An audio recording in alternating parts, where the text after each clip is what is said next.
Welcome to the Ambitious Introvert podcast, created especially for introverts, empaths, and highly sensitive entrepreneurs to help you build, grow, and scale a successful, sustainable business. I'm your host, Emma-Louise Parks, business and mindset coach for ambitious introverts. After 17 years working as an air traffic controller, the ultimate fast-paced, high-stimulus, extrovert-friendly role, my mission now is to show introverts that they too can create big results and success because of who they are, not in spite of it. I focus on introvert-friendly business and marketing strategy to help you switch overwhelm for clarity, confidence, and clients. Hello, happy March, and welcome to this solo episode of the Ambitious Introvert podcast. I'm Emma-Louise, and today I am going to be talking all things ChatGPT. Now, if you have been online at all in the last few months, I'm pretty sure you will have seen people talking about this. It's kind of the new thing that's everywhere. So I wanted to dive a little bit deeper and share with you my takeaways from spending a little bit of time playing around with it for the business. Before we get into that, I just want to share a couple of other things that are relevant right now. The first being that last week was the first week that the podcast hit over 1,000 downloads for the week, which is just incredible. So thank you for being here and for listening. I put on my Instagram stories last week, for the first 6 months of the show, it averaged around 40 downloads a month, 40 to 50 or something. And then that got to be like 40 to 50 a week. It jumped up quite quickly. Then there was another jump and we got to a point that it was around 250 a week for quite a long time. So it was around 1,000 a month. And then it was kind of stagnant at that for a little while. And then there were little pockets of growth. And then over the last 3 months, there's just been this like exponential growth. Like every week, it's just up and up and up and up. Like it was 600 and something one week. And then it was 800 and something.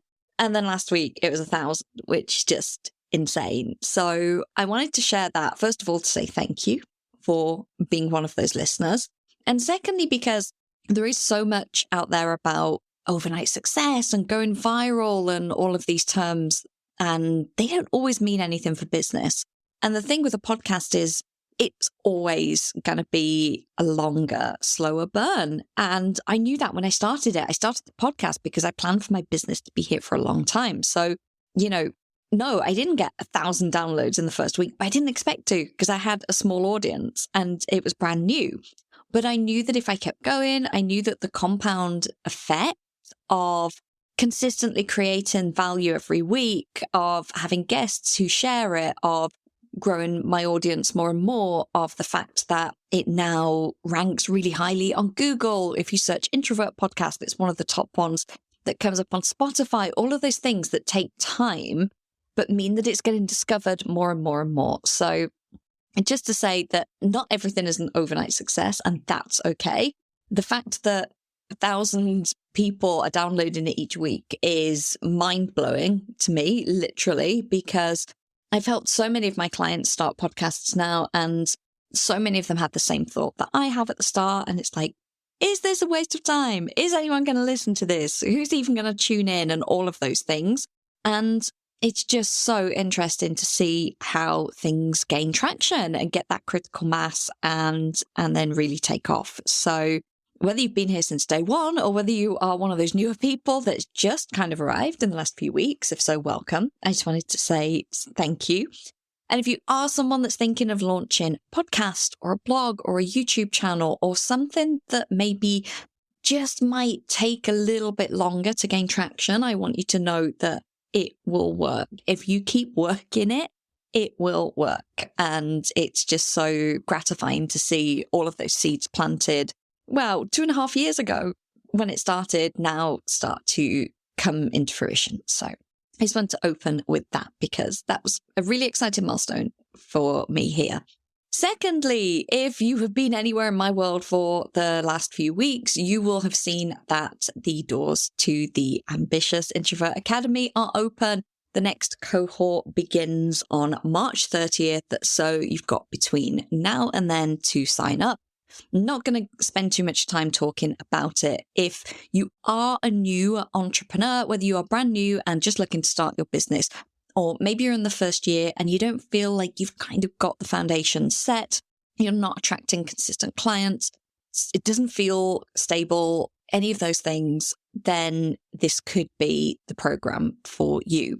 It is a 6-month high-touch group program, small group, capped at 10 maximum. And we go through a roadmap, which basically gives you all of the touch points that you need to make sure that your business foundations are solid so that you can grow that long-term sustainable business. Like I've just been talking about with the podcast, all of those things. Like I say, I'm not going to give too much weight because there are a lot of listeners here that it's not relevant to. But if that is you, if you are brand new, you've got this idea, you know you want to start the business, or you're in the first year and you're not seeing the results that you want, then hop into the show notes. The link is in there for the Academy. And I would invite you just to check it out, see how it feels, read through it. All the information is there. And like I say, we are, first week of March now. Doors are open until we kick off on the 30th. So tons of time to read through, decide if it's good for you, book a call if that feels good, DM me, email me, whatever you need to make the right decision. So as I say, that's in the show notes.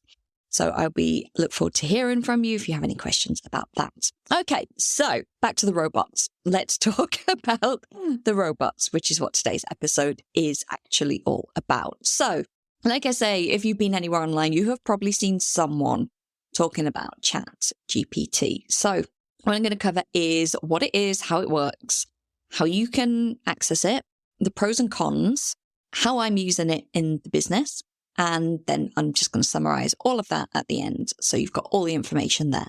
So what is it? ChatGPT. So in the true spirit of researching this thoroughly, I decided to ask ChatGPT itself what it was. Basically, like, what are you? I think the command I put in is, can you describe what you are in simple terms in a maximum of 3 sentences? So this should give you an idea of utilizing AI, what you need to do. You need to be specific. And you can give it those kinds of commands, because I could have said, what are you? And it could have given me a really in-depth scientific description that was like a page long, which I didn't need. I wanted a few points to be able to share here. So I'm going to read out to you how ChatGPT described itself in simplistic terms in a maximum of 3 sentences. It said, ChatGPT is an AI language model that can generate human-like responses to text-based inputs. It was trained on a large amount of text data to learn patterns and structures of language, and can generate coherent and contextually appropriate responses to a wide variety of prompts. ChatGPT can be used for various applications such as chatbots, language translation, and content generation. So it creates human-like responses to text-based inputs. Basically, it's been trained on a big data set. You type in, you ask for what you want, and it gives you what it believes is the best answer. So when we talk about the data set, how it works is it basically reads, in inverted commas, articles, books, the internet, all of these things, huge amounts of data, like way more than a human could read in their lifetime, even someone that reads a book a week like me, like way more than this. And then it's trained on these data sets to process them as numerical data. And by doing this, by turning it into numerical data, it identifies patterns and structures within the language, which it's then able to process based on what we ask it and give us back something that is, as it said itself, coherent and contextually appropriate. So when I say reads in inverted commas, that's why, because it's not reading like you or I would. It's reading it for the data. It's scanning the data and looking for the patterns and structures within it. So that is basically how ChatGPT or any AI language model works. You can get it for free. I'm going to pop the link to that in the show notes. And you can pay for it. There are other companies like Jasper, which have a subscription-based model. There's another one that I came across as well. I can't remember what it was called, but I'm using the free version and it's perfectly adequate for what I need it for or would want it for, so, to be honest. So there are paid options out there. They all run from the same thing, but some of the paid options have more structure, like they'll have more structure for maybe like a sales sequence of emails or a blog post or something like that. But for me, honestly, I found the free version fine. So I'll pop the link there. Okay, so let's start with the pros. What is good for introverts running an online business about incorporating ChatGPT? So the first thing I would say is it really helps generate ideas and spark creativity. So if you are completely uninspired and you don't know what to write about, or let's just say you have a blog and you're like, oh, I really want to write a blog, but I've got no idea what to do. I've just no inspiration this week, as we all go through at times. You could ask ChatGPT, let's just say that you are a health coach for new mums. You could say to it, like, give me 5 great blog post topics that new mums may be searching for that a health coach could help with. Something like that. Like I say, you have to kind of deconstruct it and break it down a little bit. But it's really great for that. So I tested this out actually with the podcast. I asked it to give me some ideas for podcast episodes for introverts who are running online businesses. And it came up with some really great ideas. Some of them I will definitely use. So really good for just getting ideas and sparking creativity and maybe just getting a little bit of inspiration. So definitely highly recommend it for that. Secondly, second pro, it will save you time in creating, I'm going to say, the bones of a piece of content. So my friend Emily Walker and I are actually running an in-person event in May. So behind the scenes, we've been doing some prep around that moment. And one of my tasks was to create the sales page for the checkout. And we didn't want a whole full long form sales page. It doesn't need that. It's a small event. It's not a big investment. So I said, well, why don't I play around with ChatGPT, see what comes up? And so I got 2 options from it. And we both thought that they were both really good. The second one in particular is the one that we're going to use. And what I did was I basically fed it the information. I said, I want a short form sales page that's going to be placed on a checkout page. And it's for this event. It's in person. It's run by these people. This is what is going to happen. This is what people will walk away with. This is who it's for. This is where it's been held. This is the investment. These are the payment plans. All of this kind of just basically fed the info. So imagine like the driest, the most boring, driest sales page you could ever read, where you're just listing out the features. It looked like that. And then I asked it to rewrite it in a conversational way. And it did a really great job. So keep an eye out for when I release that, because you'll be able to see it. But my point here is it's really good at taking this dry data, and you can ask it to produce something in a certain tone. So I think I asked for it to be conversational. You could ask for something to be casual. You could ask for it to be intellectual. You could ask for it to be fun. You could ask for it to be compelling, like all of these different things that you can bring into it. So it's really great for that. So really great, like I say, creating the bones of a piece of content. I still had to go and edit that, which I fully expected to. I'd say it was like 75 to 80% good, but there were just some terms in there that didn't sound like a person, because it's not, and we'll come to that.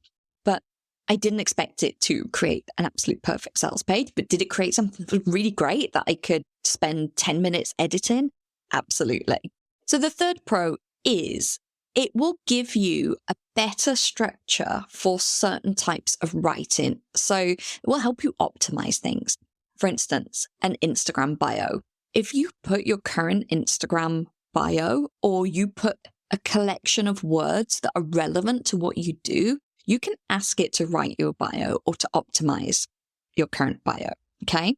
And things like podcast titles or newsletter subject lines, anything that you just, if you're like, oh, I just don't know quite how to place this. Like, I know what the theme is. I know what the words are, but don't know how to quite get it right. So, for instance, today's podcast title was generated by AI. So I asked it for different options, and it came up with some that were really great. Some were not quite on the line. Some were like, how to revolutionize your internet business as an introvert with ChatGPT. I was like, I think that's a little bit of overkill. And then some of them were more like, how ChatGPT is taking the introvert business world by storm, which sounded more like a really clickbaity article.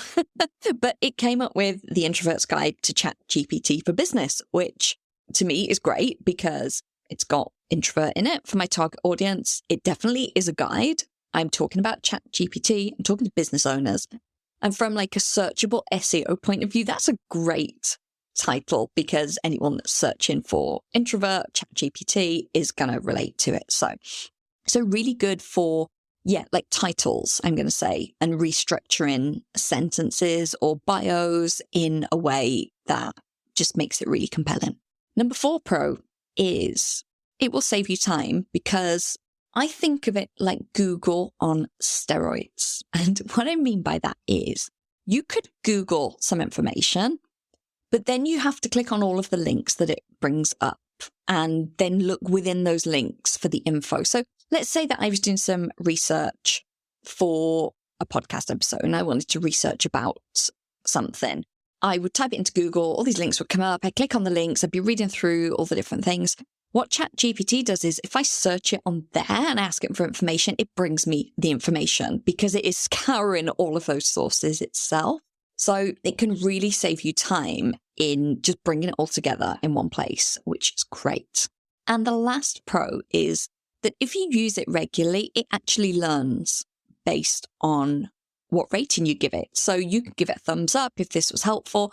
You can actually tell it this was good because of this, or this wasn't so good because of this, and it will continue to learn. So I would imagine if you're using it consistently and you're using it over the long term, which, here we go again with the compound effect and the long termness, just like the podcast, then it's only going to get better and better and give you what you need because it's going to keep refining it every time. So those to me are the benefits of it. And to me, that's enough reason to actually get stuck in and give it a go, especially the fact that it's free. So the cons, of course, there are some cons. And the first of that being, it is a robot and it kind of sounds like a robot, which isn't a surprise. So you do need to humanize it. And this is what I mean about it getting me 75% of the way there with the sales page. It just needed a few phrases just tweaking or a few words just changing that just didn't sound like me. Now, in full transparency, any copywriter I've ever hired, I've also had to tweak ever so slightly to make things sound more like me. So I don't think this is a bad thing necessarily, but if you are thinking it's just going to replace you and the content's going to come out sounding perfect, it's not. You are still going to need to spend some time humanizing it. The second con is it doesn't have any critical thinking skills. It is an algorithm.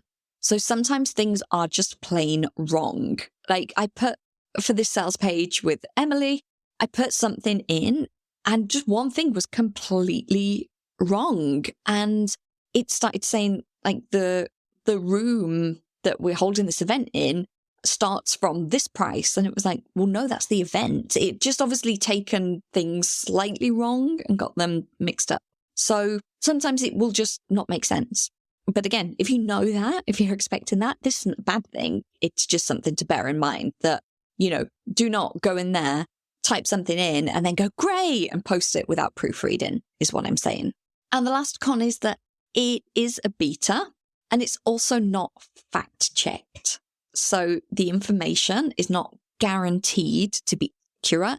It has read huge data sets, like I say, phenomenal amounts of data. So there's a good chance that what it's pulling together is correct. However, Google or Wikipedia are not fact-checked either. Wikipedia is literally open source, right? And what do? We all go to Wikipedia to find out something, but anyone can edit Wikipedia. Google is not fact-checked because the results that we get at the top are often because people have paid for them. So many things that it is taking data from are also not fact-checked.